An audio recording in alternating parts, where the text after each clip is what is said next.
I don't know about y'all, but as for me, ever since Christmas Day, I can't get Beyoncé Bowl out of my mind. Yes, it was just that good. And today I'm going to show y'all the best moments of the show, including behind the scenes footage that you might not have seen. Starting off with the fact that Beyoncé entered in on a horse. I don't know what I expected, but it surely wasn't that. And side note, I find it so satisfying how her Roberto Cavalli coat was moving while she was on the horse. One thing I'll highlight a few times throughout is all the blackness that Beyoncé put on display, because those were some of my favorite parts. So right here you can see these people standing on the horses, and this is to represent trick riding. Trick riding is a sport where riders perform stunts on horseback. There's a yearly event called the Bill Pickett Invitational Rodeo, named after Bill Pickett, who was a black cowboy. He's a rodeo legend. The rodeo named after him is to celebrate black cowboys. They bring out their best stunts each year. I also loved the fact that Beyoncé brought out the ladies who were featured on the song Blackbird. The best part was their mind-blowing harmony.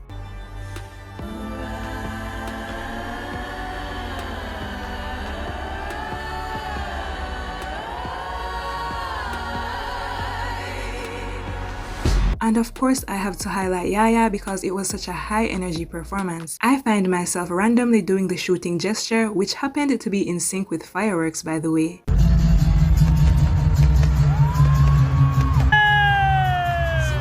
Beyoncé was very animated during Yaya, and I loved every bit of it. Another thing I loved but didn't notice at first was that during my house, Blue Ivy was actually there behind Beyoncé doing choreography, because a lot of people only first noticed her when she came onto the field, but she was slaying before that. This is a bonus bit, but let's talk about this river dance walk that I now randomly do around my house. Alive, but never to my senses. Pounce on the hit, pounce on the hit, pounce on the hit. Okay, on to the next best thing that happened at Beyoncé Bowl. Shabuzi doing his thing on Sweet Honey Buckin'. I'm glad the song made it to the set list because it's one of my faves. But let's talk about what Beyoncé did off camera. Here you can see she's taking a drink and getting prepped up.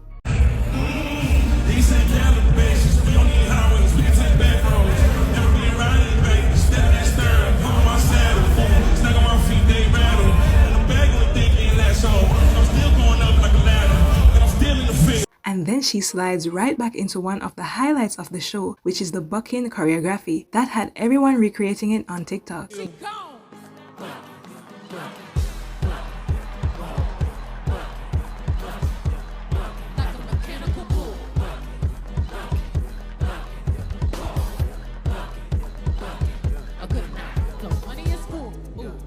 Now, one of my favorite songs from Cowboy Carter from The Jump was Levi's Jeans. I was so happy she performed it. I saw someone say Post Malone wasn't needed, and that's crazy talk. I loved seeing him, and for some reason I absolutely loved the way he said yes ma'am after. I love you down to the bone. Yes ma'am.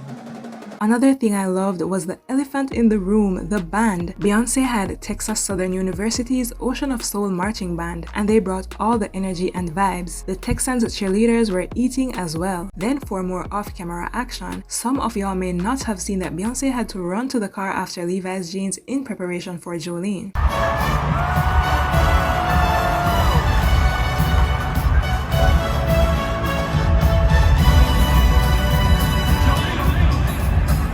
She got that hat on her head and still was right on time. Another bonus bit, the way Beyoncé has a fan in the car is so Beyoncé. Since everyone was focused on Beyoncé, you may have missed some people who were a part of this parade, or you simply didn't know who they were. So there was Houston Texans owner Cal McNair and his wife Hannah McNair. There were rodeo queens there, including Miss Rodeo Texas of 2015, Nikki Woodard. There was also Jadea Kirsch, who was the first black rodeo queen in Arkansas. There was also a Mexican cowgirl named Melanie Rivera, and there was Myrtis Deitman Sr., who is a bull riding and rodeo legend. He's known as the Jackie Robinson of rodeo. More off-camera action, Beyoncé running from the car after Jolene to her flower-covered platform. Cowboy Carter, time to strike a match and light up this juke joint. Speaking of flower-covered platforms, we see them all around the show and even on some cars. This is a reference to the early Juneteenth parades held in Emancipation Park in Houston's 3rd Ward, where Beyoncé is from. Back then, it was flower-covered horse-drawn carriages, and I feel like she had flowers on cars because she's showing the modernity of Juneteenth. Like, yes, it's still celebrated and still very much an important event. One of the absolute best moments of the show was Blue Ivy dancing alongside her mother, but first, what you didn't see was her walk-up.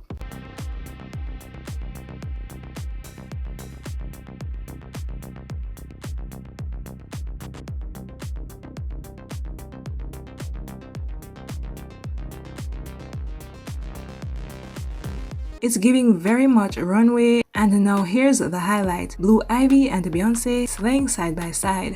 Ooh, run me to the left and spin me in the middle. Blue, I can't read your mind. Now I need all my cowboys to the dance floor. You heard me, Texas. Get to the dance floor.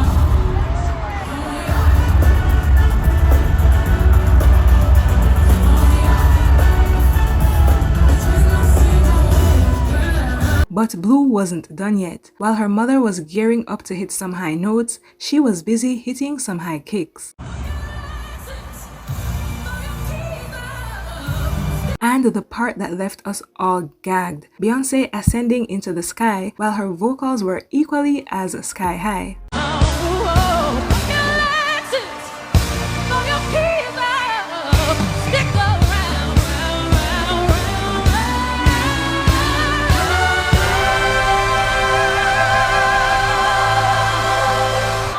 And don't get me wrong, I know Beyoncé is a powerhouse vocalist, but after seeing this part, I found myself thinking, when was the last time Beyoncé sang like that? She blew my mind. She descended looking very proud as well, as she should.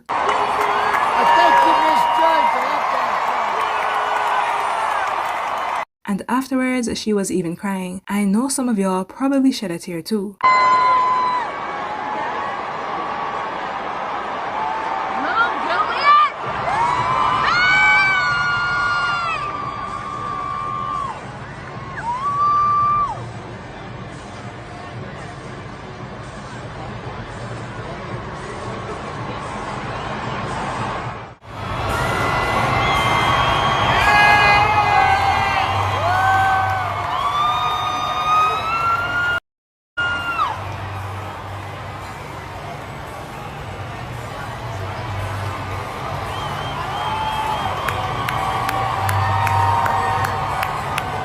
I saw a comment that said, do y'all know how lucky you are to live in a period where you can say, whoa, that was the greatest performance of all time. Every time Beyoncé performs for 20 years straight, give this woman her flowers while she's still here to smell them. Thank you, Beyoncé. And I couldn't agree more.